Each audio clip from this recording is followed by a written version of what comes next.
بە دوای مردنی ژینا ئەمینی کە تا ئێستا لایەنە ئەمنیەکان و هێزانیەکانی ئێرانی پێ تۆمەتبار دەکرێت، خۆپیشاندان و ناڕەزایی شقامی ئێرانی بەردەوامی هەیە.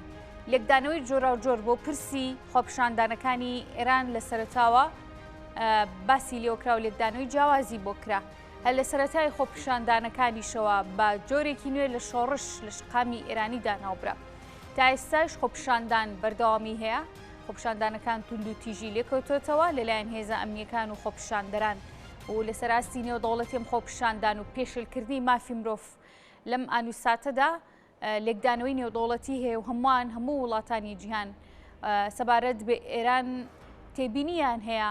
سەبارەت بۆ خۆپیشاندانان و پێشێرکاریەکان لەسەر ئەم بابەتە و لە هەمان کاتدا کە ئەمڕۆ 40 ڕۆژ بەسەر مردن و گیان لە دەستدانی ژینە ئەمینی تێپەڕ دەبێت. وا بڕیارە لە ڕۆژهەڵاتی کوردستان و لە ئێران بەگشتی مانگرتن و خۆپیشاندانی سەرتاسەری بەڕێوە بچێت لەسەر ئەم بابەتە میوانێکمان هەیە بەڕێز عارف باوەجانی کە بەڕێزیان سەرۆکی پارتی سەربەستی و هەروەها بەڕێزیان شارەزان لە سیاسەتی نێودەوڵەتی ڕاستەخۆ لە ئۆسلۆ بەڕێگەی سکایپ میوانی ئێمەیە. کاک عارف زۆر سپاس بۆ ئامادەبوونیت بەر لە هەموو شتێک سەرنجی ئێوە لەسەر خۆپیشاندانەکانی ئێران و شقامی ئێرانی چییە؟ بەڵێ هەموو کاتت باش. دیارە لە هەموو پێناسەی خۆپیشاندان لە هەموو دنیا ئەوەیە کە تۆ داواکاریەکی کوردخایانت هەبێ ئەو داواکاریە کە شتێکی پەیوەندی بە شەقام و دەسڵاتەوە بێ لە ماوەیەکی کۆتایی ئەگەر سەری گرت ئەوە خۆپیشاندان کۆتایی دێ. بەڵام ئەگەر ئەو بابەتەی تۆ بابەتێکی درێژخایەن بوو و سەرتاسەری کرایەوە ئیتی ئۆتۆماتیکەن لە خۆپیشاندان ئەگەڕێ بۆ شۆڕشێکی جەماوەری. ئەوە ئیسا کە لە ڕۆژهەڵاتی کوردستانە ڕوو ئەدات و لە شارەکانی دیکە ئێرانە ئەوە ئیتر لە قۆناغی خۆپیشاندان تێپەڕی کرۆ بووە بۆ شۆڕشێکی سەرتاسەری جەماوەری بە شێوەی وتاف و دروشمەکان بە شێوەی دەنگە ناڕازیەکان بە شێوەی داواکردنی ڕوخانی ڕێژیم ئەمانە ئەمەی کە جەنابەت ئەم خۆپیشاندانانی ئێران کە جەنابەت باس لێو کرد شۆڕشە مەرجام شۆڕشە ئەنجامێکی باشیە بێت کە بە خواستی شەقامی ئێرانی بێ؟ بێگومان شەقامی ئێرانی 43 ساڵە عەزابە چێژێت بۆ خۆی دەزانێت لە چی ژیانێکی تێپەڕ کردووە لە چی بوارێکەوە. یعنی لەو 43 ساڵە هیچ کەسی ئەمنیەتی ژیانی نەبووە لە ئەمڕۆ بۆ بەیانی چی ڕوەدا بەسەریاجا بۆیە بێگومان وا درێژەیە کە بە ئەنجامێک بگات. ئەنجامێکەوەی کە دەوڵەتێک بێتە سەر حکم بەرحاڵ ئەو دەوڵەتە بتوانێت مافی نەتەوەکانی ناوچەکە بپارێزێت بەرحاڵ مافی یعنی ئێران گۆڕانکاریەک لە نێو ئەو جوگرافی ئەمڕۆ پێوتێ ئێران بە تەواوی دروست بکرێ و خەڵکی ئەو ناوچانەی کۆبوو خەڵکانی جیهان لە ئاشتی و ئارامی و سەقامگیریە بژین. ئەوانە ئامانجی سەرەکی خۆپیشاندانەکەیە. بەڵام بێگومانە خۆپیشاندانە لە ئێرانیش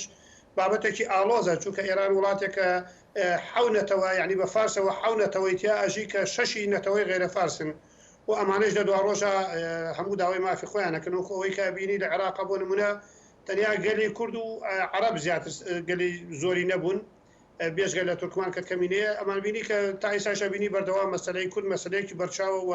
لە هەموو دنیا باسی دەکرێت کە عێراق ئەبێ لەگەڵ گەلی کووردا بسازێک کە عێراق ئەبێ مافەکانی کورد کەوا بوو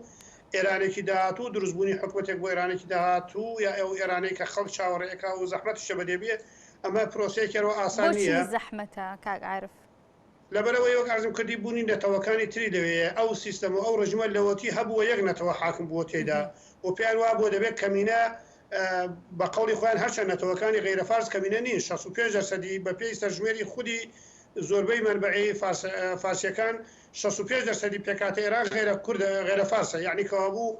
دەرەجەی یەکەم ئازەریە دەرەجەی دووەم کوردە سێم عەرەبی حوازە چوارەم بەلوچە تورکمەنە تورکمەن سەحرایە بێژە لە تورکی ئازەری و گێلەکی و کاسپیانن. ئەمانە کۆمەڵە نەتەوەن کە ئەیانەوێ مافی چارەی خۆنووسی خۆیان هەبێت لە ئێرانی داهاتووە بەو نێتەش هاتوونتە سەر شەقام چونکە سەرکە ڕاپەڕینی ئەو نەتەوانە ڕاپەڕینێکی کاتی نییە بۆ ویستێکی کاتی بۆ داوایکی کاتی ڕاپەڕینەکە کە پەیوەندی بە ناسنامەی نەتەوەکیان و هەیە پەیوەندی بە دیاریکردنی مافی چارەی خۆنووسیان و هەیە. بۆیە لەم کاتەدا هەم یەکێتی ئوروپا هەم کۆنگرێسی ئەمریکا هەم زۆربەی چاودێرانی وەزعەکە بیر لە چارەسەرێکی گونجاوەکەنەوە کە ئەگەر بێت و ئەم ڕۆژیمە ئێستا نەمایە سقوتی کرد بەرحاڵ چی چارەسەرێکی گونجاو هەبێ بۆ کارە. بۆیە باس لەو ئەم پێکات و نەتەوە جیاوازانە کە لە ئێراندا دەژین ئەگەر ئەم شۆڕشیان کە دووباری دەکەمەوە جناب ناونا شۆڕش ئەگەر سەرکەوتوو بوو دوجار پێویستی بە جۆرێک لە استراتیژی و گۆڕانکاری جیۆپۆلیتیکی و سیاسی هەیە و ئابووریش هەیە کە پێویستە چاوپێک داخشانەوەی بۆ بکرێت لەسەر ئاستی نێودەوڵەتی. ئەم پێکاتانە چیان بەسەر دێت ئەگەر ئەم ڕژێمەی ئێران گۆڕانکاری بەسەرداهات گۆڕانکاریەکە تەنها لە ڕووی ڕژێمەوە بێت یان لە ڕووی پێکاتۆنەتەوەیەکان شە گۆڕانکاری دێتە ئاراوە. بەڵێ دیارە ئەمە دوو خوێنەوەی بۆ کرێت هندێک پیان وابێ کە ئەکرێت حکوومەتێکی هاوبەشی دیموکراتی بە شێوەی فیدراالی یان کۆنفیدراالی دروست کرێت کە ئەمە لەباری سایکولوژی حاکمانی ناوچەکە ئەو ناوچانەی بەتابێت کە کورسانە داگیرکردوە زەحمەتە نەتەوەی حاکم نەتەوەیەک بێت کە یا مەجاڵ بدەن نەتەوەکانی تر ئەو ئێرانێکی هاوبەش دروستکەن ئەوە لەلایەن لە ڕوانگەی منەوە زەحمەتە بێتە بۆ چوونی دیکەشەی وەکو یەکێتی سۆڤێتی 91 هەڵەوەشێتەوە یعنی هەموو نەتەوەکانی بندەست مافی چارەی خۆروسی خۆیان ڕاگەێنن یا کۆنتترۆلی ناوچەکانی خۆیانەکەن جا ئەو کا دەمێنێتەوە سەر ئەوەی کە نەتەوە یەکگرتوەکان وڵاتانی زلهێ لە ناوچەکە ئایا ڕێگە ئەدەن ئەو نەتوانە سەر بەخۆی خۆیان ڕاگەێنن یا داوا ئەکەن بە شێوەیەکی ڕێکەوتری گەرانتی لەسەر وەکو کۆنفیدراالی یا وەکو وڵاتێکی فیدراالی بەرحاڵ بە زەختی نێودەوڵەتیەوە بێ بەڵام بە گارانتی ئەم دوو حاڵەتە لە ئارایە لە لای دیکەشەوە هیچ کام لەو نەتەوانەوە بە تایبەتیش نەتەوەی کورد و عەرەبی حواز ئەوانە بڵێن لە باری ئابوووریەوە نەتەوەیکی هەژار نین تا بڵێ ئەگەرێکی لە پەیوەندیان بە مەرکەزەوە نەمێنێت لە باری ئابوووریەوە ناگەشێنەوە بێگومان 70% گازی ئێران بە اعترافی خودی خۆیان لە ئیلام و لە کرماشانەوە دابینەکرێت بۆ ئاسیا و جیهان و ئابووری کوردستان نەوتی لە کرماشانی تر بەشێکی زۆری نەوتی ئێران لە کرماشانەوە دەپاڵێ و تەسفیەکرێ بۆ زۆربەی وڵاتان بەڕێکرێ یعنی خاکی کوردستان خاکێکی ئابووری بەهێزە و خەڵکەکەیی خەڵکێکی هۆشیار و ئاگایە بۆیە من پێم وایە ئەم گۆڕانکاریە پێویستی بە پشتیوانی نێودەوڵەتیەیە کە ئیسا دەستی پێکردووە لە ئیستا وردە و دەبینین ئەگەر لە پرسیای داتۆشینە سەریەوە فەرموو. باشە ئەم پشتیوانیانە بە پێی پێویستن ئیدانەی تونند و تیژیەکان دەکرێت ئیدانەی ئەو جۆرە سیستم و حکومڕانیە دەکرێت کە لە ئێرانە بوونی هەیە بەڵام پشتگیری بۆ خۆپشاندەران و ئەم بارە نوێی کاتۆتە نێو ئێرانەوە بە پێی پێویست بۆ لە سەراستی نێودەوڵەتی و بێگومان دەزانین هەر گۆڕانکاریەکی سیاسی ئەگەر ڕووبات لە شوێنێکە ئابوووریەک ڕووبا لە وڵاتێکە دوجار کاریگەری نێودەوڵەتیشی دەبێت لە بەرژەوەندی جیهان و وڵاتایی نێودەوڵەتیشەکە ئەو نەتەوە گەلانە جۆرێک لە ئۆتۆنۆمی بۆ خۆیان دەستەبەر بکەن. ئەگەر دقت بدەین لەو 43 ساڵەی چەند خۆپیشاندان پێشووتر هەبووە و یا لە وڵاتانی دیکەش خۆپیشاندان هەبووە چاودێرانی نێودەوڵەتی وەکو شتێکی ناوخۆیی سەریان کردووە زۆر دەستێوەردانیان نەکردووە تەنیا بەیاننامەیەکی ئاسایی یان حاشتێکیان کردو بەڵام لە ئیستاوە ئەبینین وڵاتانی نێودەوڵەتی لە چوارچەوەی بەیاننامە خەریکەشنە دەرەوە و بە شتێکی ناوخۆیی سەری ناکەن و پیان وایە نەبێت کە شتێکە لە نێوان مەرکەز و جەماوەرە ئەبێ چارەسەر بکرێ و پیان وایە ئەو مەرکەزە ئەو دەسڵاتە ئەبێ نەمێنێ بەڕاستی چووکە ڕۆژ تا ڕۆژ ئەو ناوەندە حەرس و کەوتی ناشایستە بەرامبەر بە هەم بە خۆپیشاندنان و هەم بەرامبەر بە سیاسەتی نێودەوڵەتی ئەنجامەدا بۆیە بۆ نمونە یەکێتی ئەوروپا بڕیاری سزای خستە سەر کۆمەڵێک لە بەرپرسە باڵەکانی ڕژیم کە لە پێشە ژمارەیان 4 بوو دوایە بوو بە 11 دڵنیام ئەو ژمارە زیاتر ئەبێ بۆ سەرەوەی 50 هاتوچۆکنیان بۆ دەرەوەی وڵات لە قەدەغا ئەکرێ بۆ بڕیارە کۆمەڵێک کۆمپانیای دیکەی ئێرانی دووبارە گەمارە بخرێتە سەرەوە بۆ سوپا چەکدارەکانی ئێران بە ناو سوپای پاساران و ناوی دیکەوە لە لیستی تێروریستی جیهانی دەناسرێنەوە و لە ئیسایشە ئاگامادەیە کە کۆنگرێسی ئەمریکا کە پێشتر دیموکراتەکان بەداخەوە تا ڕادەیەک نەرم بوون و ئەو نەرمبوونەی ئەوان زیاتر وای کرد کە ئەو دەسڵاتە بەهێز بێت بە سەربەتایبەتی لە سەردەمی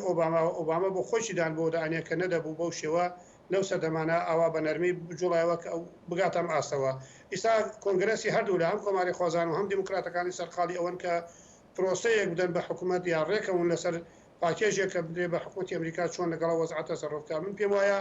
ئێران بۆ خۆی ئاگرێکی دیکەی بۆ خۆی نایەوە ئەوش ئەوە بوو بە فرۆشتنی درۆنە یا فڕۆکەوێ فڕۆخەوانەکان بە تەداخلکردن لە شەڕی نێوان رووسیا و ئوکرانیا بۆ فرۆشتنی و فڕۆکانە بە رووسیا و لە ئیسادا رووسیا پێشگەلەوەی کە لەگەڵ ئوکرانیا لە شەڕایە و حساب بکرێت کە لەگەڵ تەواوی یەکێتی ئەوروپا و ناتۆ لە شەڕایە دیسان لەم بارەوە ناتۆ سکرتێری ناتۆ دوێنێ زۆر بەتوندی بە ئاماژەی بەوە کرد کە ئەوان بەڵگەی سەداسەدیان لایە کە ئێران فڕۆکە بێ فڕۆکەوانی نردوتە داوە بە رووسیا و رووسیەکان بەکارێن هێناوە بە دژی خەڵکی ئوکرانیا و ئەمە وای کرۆ دیسان ناتۆش لەو بارەوە خۆی ئامادە بکارەوە بوو ئێران لێرەدا هەم ناتۆ هەم یەکێتی ئەوروپا و هەم ئەمریکا کە سێ بڕیاردەری گرنگی جیهانین ڕوبەڕووی ئێران بوونەتەوە ئەمەوە ئەکات کە ئەکرێ بڵێن دنیا چاوەڕێ ئەکرێت کە پشتیوانی نێودەوڵەتی بە شێوەیەکی جدیتر دەشێکە بەڵام وەکو معمولی لە هەموو وڵاتی وایە لە سەرەتاکانەوە شۆڕشەکە بە مەدەنیە زۆر وڵات نایەنەوێ بە ڕاستەوخۆ تەداخل بکەن بەس ئیسا وەکووە بینین وردە تاداخلکردنەکە بۆ نمونە نردنی ئینتەرنێتی خۆڕایی بۆ خەڵک و هندێک ئاسانکاری معنای ئەوەیە کە پشتیوانەکان خەریکە بەرەو پەرەسەندنی زیاترێت. باشە سیناریۆکان چین بۆم خۆپیشاندانانە بۆم ناڕەزایەتیانە چونکە بە دیوێکە وا لێک دەدرێتەوە کە شەقامی ئێرانی هاوڵاتیانی ئێرانی سەرکەوتووە بن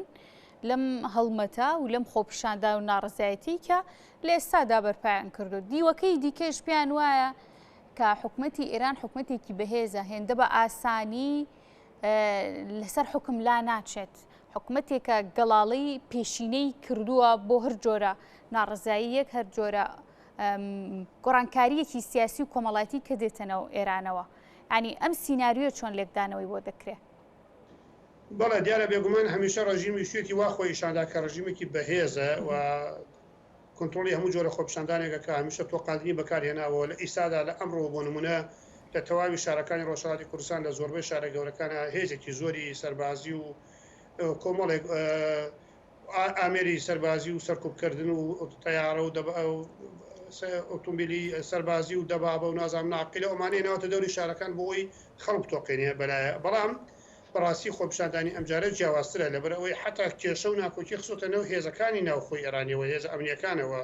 ئێوە لە نێوان سوپا و ئارتەشەوە ئەمە وای کردووە کە ئەلچەند نەوعی شقاقێک یانەوەیەک لێکترازانێک لەناو حکومەتشا دروست بووە بەشێکی زۆریان وەکەوەی کە باسەکرێت لە کارمەندانی حکوومەتی پەیوەندیەکەن بە دنیای دەرەوە بە ئۆپۆزیسیۆنەوە بۆی خۆیان پاکەنەوە هاوشێوەی سەردەمانی ڕوخانی حکوومەتی بەعسی لە عێراقا. یعنی ئەوان بەشێکیان لەوە تەواو دڵنیا بوونەوە کەم حکوومەتە ئەڕوخیانەوێ ئایندەیەک بۆ خۆیان و ماڵ مناڵیان بەڕوونی بهێڵنەوە. بۆیە ئەم جارە و بەشێکی زۆریشان کە ئیدعا ئەکرێ ماڵ مناڵیان بەرەو ئەرمەنستان و کۆمەڵی وڵات بەڕێەکەن وردە سیناریۆکان وا دەرەکەون کە ئەم ڕژیمە بە تەواوی بەرەو ڕوخانە چێ جارانی ئێمە لەگەڵ خۆپیشاندانێ بۆیە لەگەڵ خەڵک قسەمان کردایە هەر هەمان پرسیان لەگوڵدایان و ڕژیم ئەوەندە بەهێزە زەحمەتە بڕوکەی بەڵام ئێستا لەگەڵ شوانێکە تا لەگەڵ پرۆفیسۆرێکە قساکەی دەڵێ ئەم ڕژیمە تەواوی کردووە نەماوە. یعنی کەوابوو خەڵک بەدڵ و بەگیان هاتووەتە سەر شەقام خەڵک بڕیاری مەرگی داوە. یعنی خەڵکێک بەدەستی خالیوە ڕوبەڕووی گولە ئەبێتەوە خۆمە هیچ کام لەو خۆپیشاندانە نایبینین کە چەکی بەدەستەوە بێ نایبینین کە ئەمە بە قەوڵی ڕاگەیانی ئێرانی کاڵێن دەستی دەرەکی تێدایە. یعنی هەموو خەڵکی ئاسایی شەقام و شار و خوێندنگاکارن. بۆیە ئەم جۆرە سیناریۆیانە وا ئیسلمێنێکە بەڕاستی ئەم ڕژیمە بەرەو ڕوخانەچێ. بەڵام باسی ژەکەن کە لە سەردەمانی ڕوخانی حکوومەتی شانشاییەوە ئەم خۆپیشاندان و جەماوەریانە ئەم شۆڕشە جەماوەریە 6 مانگ نزیکی 6 مانگ درێژەی هەبووە لە شارە گەورەکان دەستی پێکردەوە وردەوردا تێشی خستۆتە نێو شارەکانی دیکەوە.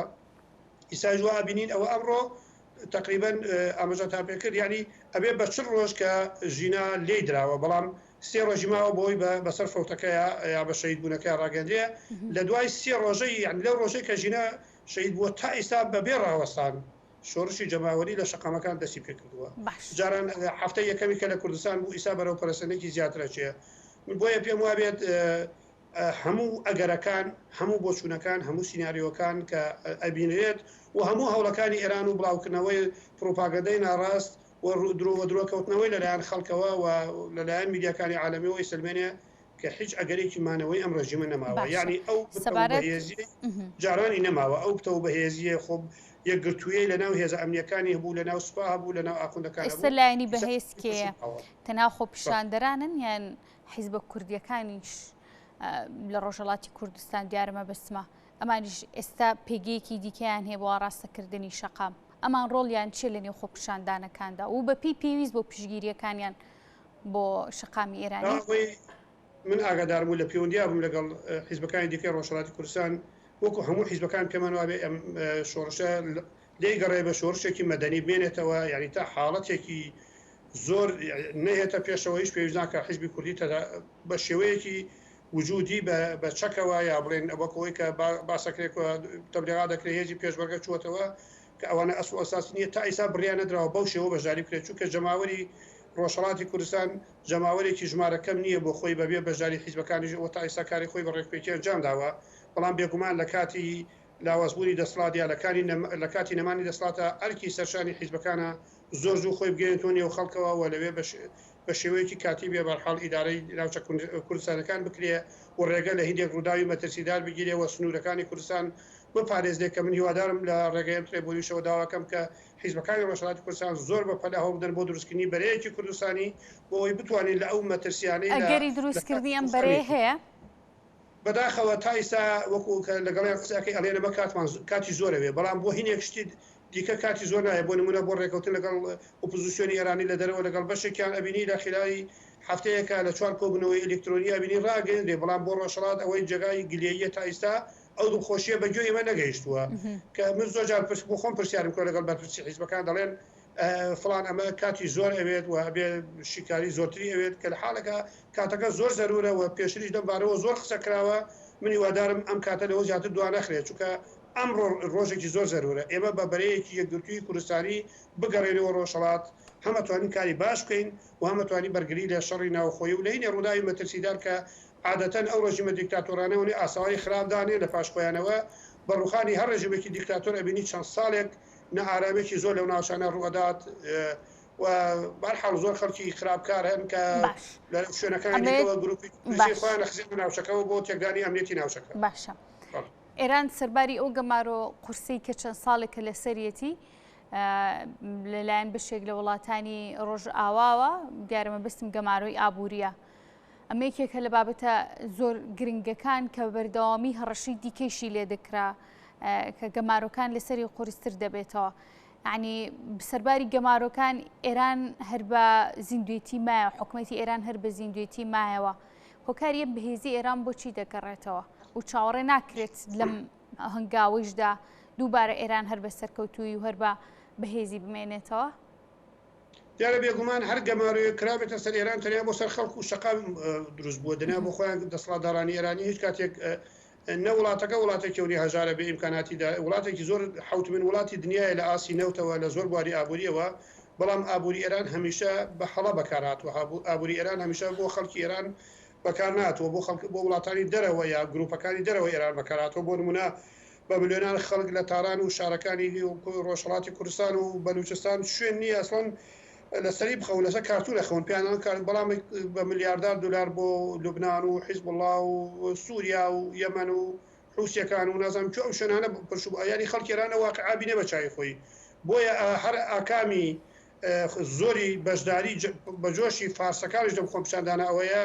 کە لە ئاسی ئەو گەمارە و فەقیری و هەژاری و نەداریە کە گەنجێکی ئێرانی بە ئاواتە وەکو هەر گەنجێکی تری دنیا خاوەنی موبایلێکی بۆ نمونە سەردەمیانە بێت خاوەنی کامپیوتەرێک یا سیستەمێکی ئەلکترۆنیکی کار و ژیانی خۆی بێت ئەبینێت کە ئەوەنێ گەمارەکە توندە ئەوەنێ وەزعکە ئاوایە ناتوانن ینی بەشی زۆری فشارەکان ئەگەر بۆ ئێمەی کورد مەسلەی نازنامەی نێتەوە بێ بەڵام بۆ فارسەکە نازنامەی ڕوخانی ئەم ڕژیمەیە کە سەرۆت و سامانی ئەو خەڵکە بەرەوچۆوە بۆیە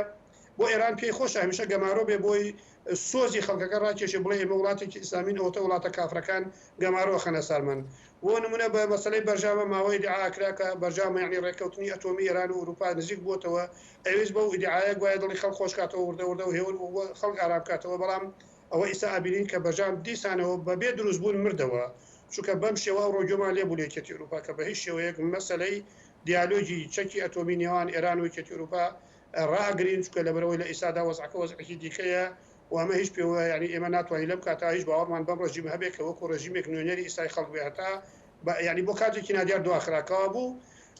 دوایشخرا ئەگەر لە دەداهاتوشا بخرێتە دەردەنگانەوە ئەگەر جاران 20 وڵاتی وڵات دەنگی بە بەڵێدابێ دڵنیان بیسا پێش وڵات لە هەرە دۆ سەرنجەکانی ئێرانیش دەنگی پێ نادات کەوا بوو مەسلەی گەمارۆ مەسلەی